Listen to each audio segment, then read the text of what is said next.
Tonight, we did receive our free cash certification back from the state.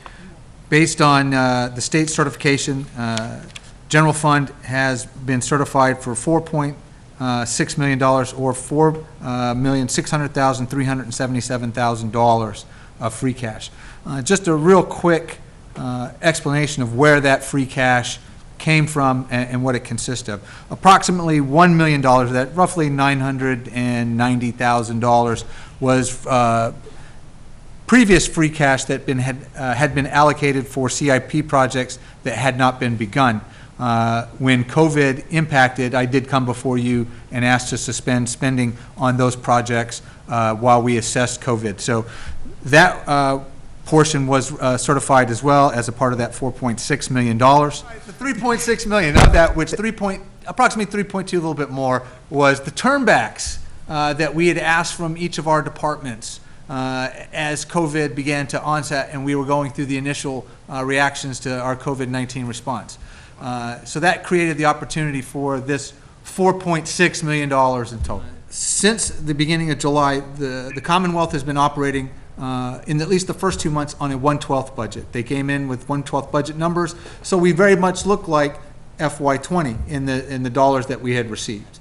And so far, what's coming in has been on par with what we have, but we do not have all the indicators just yet.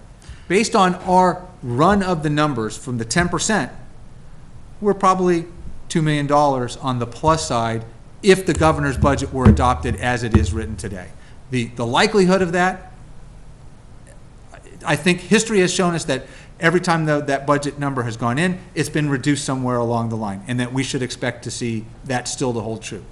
And once an assessment of the impact of COVID-19 happens on our local receipts, we'll then probably see the potential impacts of a number that is very different from what we're currently receiving in that 1/12 and that 1/12 modified number. I would say we need to exercise caution, and that's would be my advice as we go forward in this with our certified free cash. We're well positioned to not only look at this year, but also should it become worse for the FY22 budget, because I do think that there will probably be some lingering impacts in the budget from FY21 that are unforeseen and will impact on FY22. So I always worry when we see something like this perception that money fell out of the sky. I mean, projects were held, spending was arrested because we were expecting significant cuts from the state, and we didn't know what our own revenues would look like as COVID. So it's not mystery money, right? I mean, this was the work, the hard work. You said it, I'm just reiterating it, the hard work of the departments as they look to turn the money back. So I just want to make that point, especially for the newspapers, because I would almost bet 6 ways to Sunday I'm going to get a call sometime in the next couple of days asking me to explain this number. I think I've read in different sources, of free cash and being referred to as like a budget surplus, as if it was necessarily a good thing that it happened.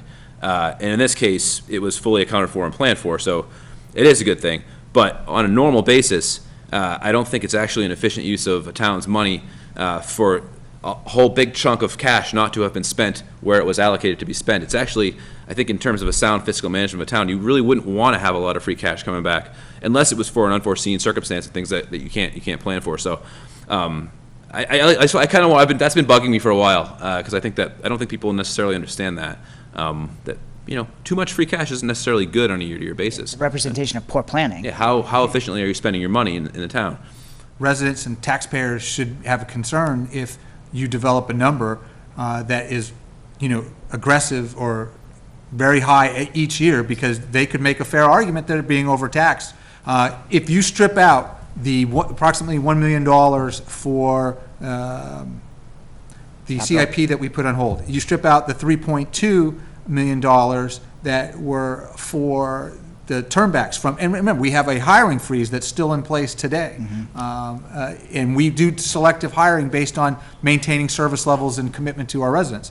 Again, to your point, and I think that this was a lot of hard work on their department heads to make sure when we said, we don't know what the future is going to look like. And today, we have not laid off any of our employees. We've had some attrition, right? But we have not laid off. We have not dropped in our services. We have a hybrid model of schools that are operating, and in a situation that changes on a daily basis.